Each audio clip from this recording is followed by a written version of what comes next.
Welcome to the OTA podcast, where we discuss everything performance training.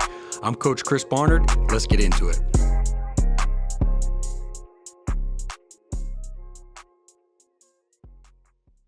Yo, what's going on? Welcome back to the OTA podcast. I'm your host, Coach Chris Barnard. And for today's video, I have a good question for you gym owners, especially your performance coach is who own gyms. So this question comes from Troy Gallen.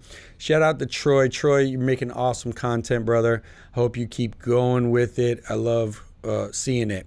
One of the questions he had asked was, would love to hear how you align your training system with your membership offers. I understand that this might be pretty vague, but I actually, side DM Troy and was just kind of curious about what he was actually asking. So let me break this down.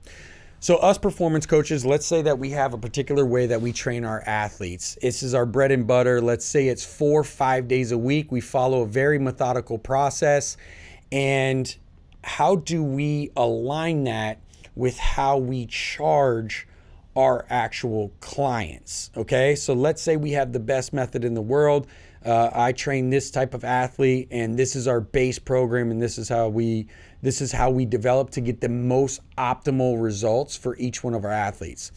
Let me first start off by saying we have to understand that in the private sector, we're still operating a business. We still have to keep the lights on. We still have to continue to generate revenue, or else we're going to be the best coach that can't coach anybody because we don't have a gym, we don't have a space, we don't have the ability to be able to coach them because we got to go get a job.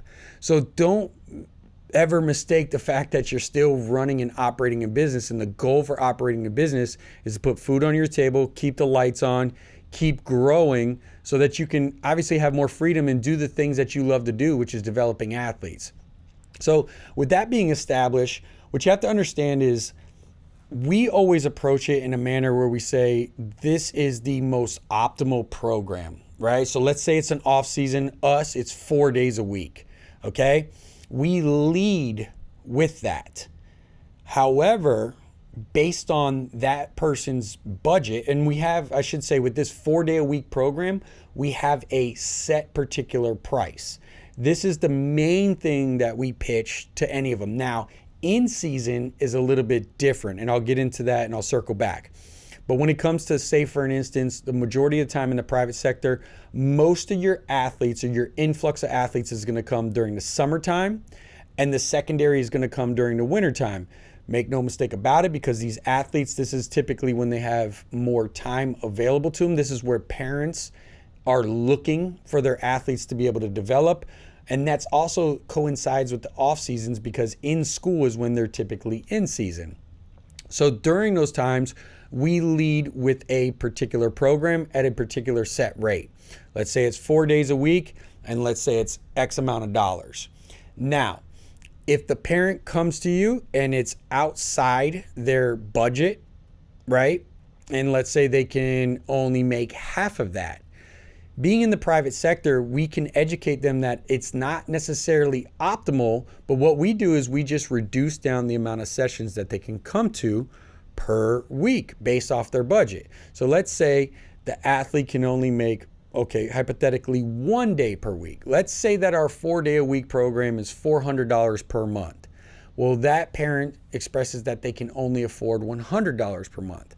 What's up, coaches? Real quickly, let me go ahead and introduce you to Performance Coach U certification. Now, this is the certification/course that I put together for coaches who want to train athletes and not only get results, but also maximize profits in the private sector. The problem that I saw with a lot of these courses and certifications out there for coaches was that they provided a lot of information and not a lot of application. So I wanted to pull back the covers over 10 plus years of experience and show you the ins and outs of actually being in the trenches so that you get maximum results while also scaling your business. So if you're interested in this, go ahead and check out the link down below and you can get more information. What we do, just using round figures, would say, hey, come in Monday at this time, 1 day per week, and it's $100 per month. Is that optimal to train them 1 day per week, 4 sessions per month over 4 days per week and 16 sessions per month?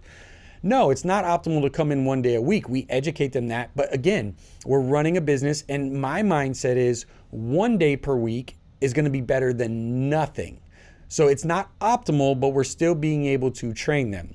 Now, as far as the programming goes, look, at the end of the day, it's like they're falling in on the day, like the 1 day a week. This is their choice based off their budget. This is what it is. We can accommodate for that, but it might not necessarily mean that they're going to get the same results as those athletes that are coming in 4 days a week. So in the private sector, at the end of the day, it's a balance. You got to take what you can get. It's the same thing I have with some of my pro athletes in the off season. In a perfect world, in the NFL offseason, I'd love to have my guys for a straight shot of, let's say, 4 or 5 months. The reality is they're taking trips, they got OTAs, they got to go back and forth to their new team, the complex, the facility, whatever it is. Things happen, things come up, and we're always having to maneuver around those things. And it's just part of what we have to do in the private sector. If I'm a collegiate strength coach, I know that I can control more variables, and that allows me to be more strict and adhere to a deeper level program. When I'm in the private sector, I know that at the end of the day, I'm trying to educate as best as I possibly can to control those variables.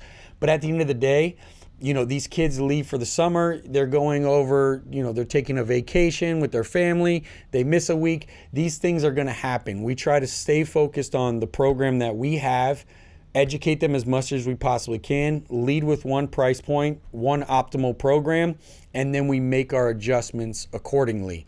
We even have athletes that say, hey, can we get in a couple more days? And then you might increase the price as opposed to decrease.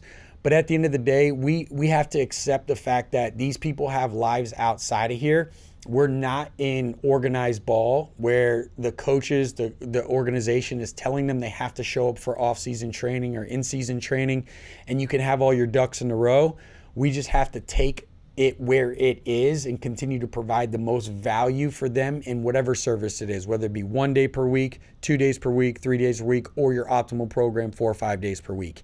It's just what it is. Now, from a programmer perspective, from an in-season, usually typically what we do, because in our industry, the biggest thing that we want to do is we want to stay training them year round. All right. So we don't want them to develop in this off season, build up to, this peak performance, and then see them slowly decline just to be able to have that yo-yo-like effect every off season. What we try to educate, and we build a culture around year-round development and training. It's just a matter of throttling back. So depending on the sport and the athlete and what level they're playing, we typically would take those 4 days down to about 2 to maybe 1 to more of a maintenance, and we adjust our pricing accordingly. But the goal is to continue to keep them on year-round, because having athletes on at a reduced price for 2 days per week rather than them leaving completely and not working with you is obviously better for your bank account. So I hope that helps, man. I hope I'm answering that question for you, brother. And if you guys have any other coaching, business related questions, go ahead and drop a comment down below, and I will talk to you guys next time.